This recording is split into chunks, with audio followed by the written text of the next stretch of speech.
Bonjour. Nous allons nous intéresser dans ce cours à la linguistique de corpus.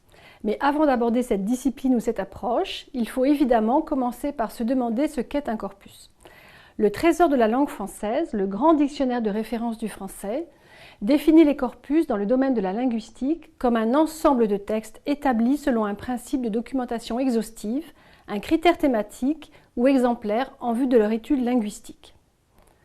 John Sinclair, un linguiste britannique influent dans le domaine, la définit quant à lui comme une collection de données langagières sélectionnées et organisées selon des critères linguistiques explicites pour servir d'échantillon du langage. Les linguistes construisent donc le corpus en sélectionnant un sous-ensemble de textes à l'aide de critères spécifiques pour effectuer une étude linguistique. La question du corpus n'est donc pas dissociable de l'usage linguistique que l'on en fait. Un autre point important qu'il faut mentionner, c'est le format du corpus qui apparaît généralement sous forme électronique. Concrètement, le corpus est un fichier ou un ensemble de fichiers informatiques manipulables à l'aide d'outils de traitement de corpus.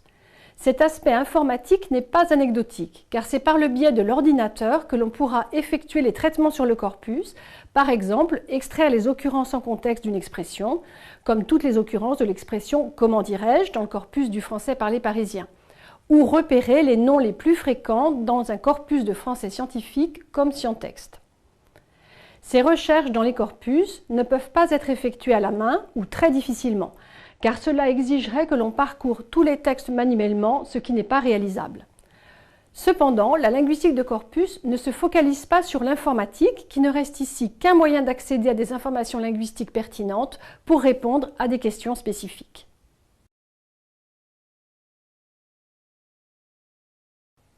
Les corpus ne sont pas complètement nouveaux en linguistique. Ils ont toujours existé dans l'étude de la langue. En effet, pour étudier une variété de langues que l'on ne parle pas, il faut bien s'appuyer sur des productions langagères existantes. Parmi les ressources textuelles anciennes souvent citées, on peut mentionner l'exemple de la pierre de Rosette. Cette pierre comportait un décret de Ptolémée V en 196 avant notre ère dans deux langues, l'égyptien ancien et le grec ancien, l'égyptien apparaissant sous deux formes d'écriture, les hiéroglyphes et le démotique. Ce texte a été exploité par Champollion pour déchiffrer en 1822 les hiéroglyphes. Sans ce corpus très précieux, il aurait été impossible de décrypter cette écriture si particulière. Les linguistes utilisent ainsi depuis longtemps des ressources textuelles pour étudier les textes anciens, mais aussi les langues à tradition orale. Toutefois, on voit bien qu'il ne s'agit pas vraiment de corpus au sens moderne du terme, car ces ressources langagières n'ont souvent pas été regroupées de façon systématique dans l'intention de représenter un genre textuel ou un registre de langue spécifique. Le repérage systématique des concordances textuelles, ces extraits qui indiquent le contexte où apparaissent les mots, est aussi une pratique récente, bien que certains chercheurs mentionnent l'existence de concordances de la Bible dès le XIIIe siècle, suivis par des travaux du même type en littérature quelques siècles plus tard. Des travaux en lexicographie ont aussi exploité à la fin du XIXe siècle des relevés manuels d'occurrence, comme pour le Oxford English Dictionary. Mais ce n'est vraiment qu'avec la naissance de l'informatique dans les années 60 que la linguistique de corpus, telle que nous la connaissons aujourd'hui, se développe. Les corpus sont encore assez modestes à cette époque, mais pour l'anglais, on dispose déjà de corpus représentatifs d'1 million de mots, comme le Brown Corpus pour l'anglais américain ou le Lancaster Oslo Bergen Corpus pour l'anglais britannique. À la même époque en France, le corpus Frantext, un grand corpus de littérature du 19e et 20e siècle, est créé sous forme informatique pour servir de documentation au dictionnaire Le Trésor de la langue française qui sera achevé en 1994. Le développement de la linguistique de corpus est donc étroitement lié à un développement technologique, celui de l'informatique. Avec l'essor de la micro-informatique personnelle à partir des années 80, de grands corpus voient le jour. L'apparition d'Internet accélère encore le développement des corpus avec un accès facilité aux corpus sur des sites spécialisés, mais aussi aux ressources textuelles. De petits corpus d'1 million de mots, on est ainsi passé à des ressources gigantesques, comme le corpus anglais Collins qui comporte aujourd'hui 4,5 milliards de mots.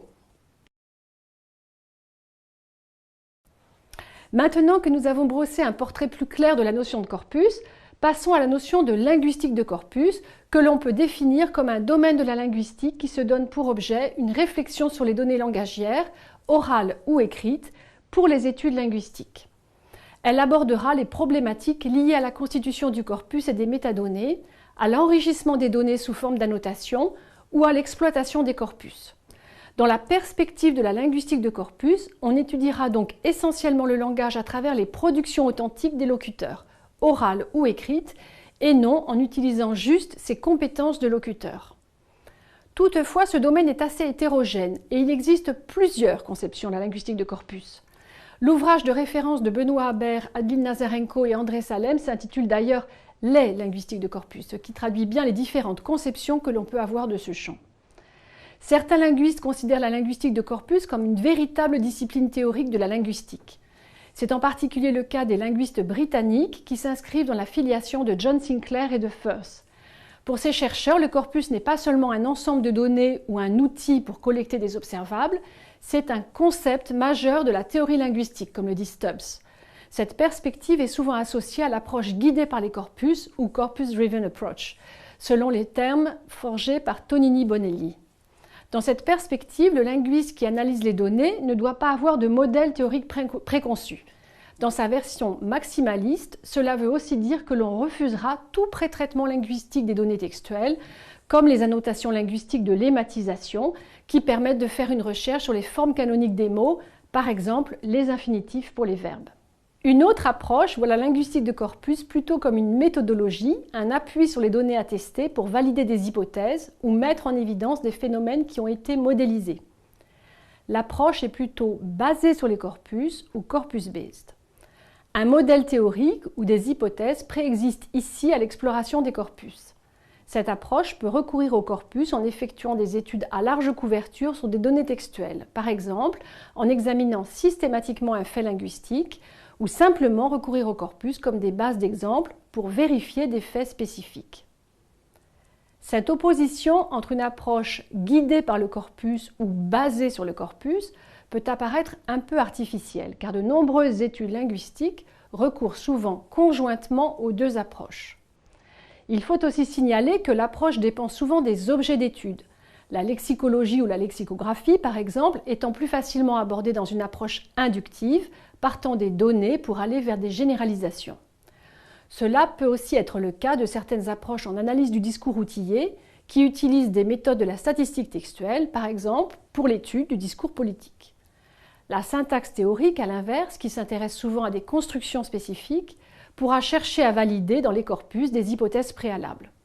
Enfin, soulignons que sans méthodologie, modèle et hypothèse, une exploration de corpus peut rapidement devenir chaotique.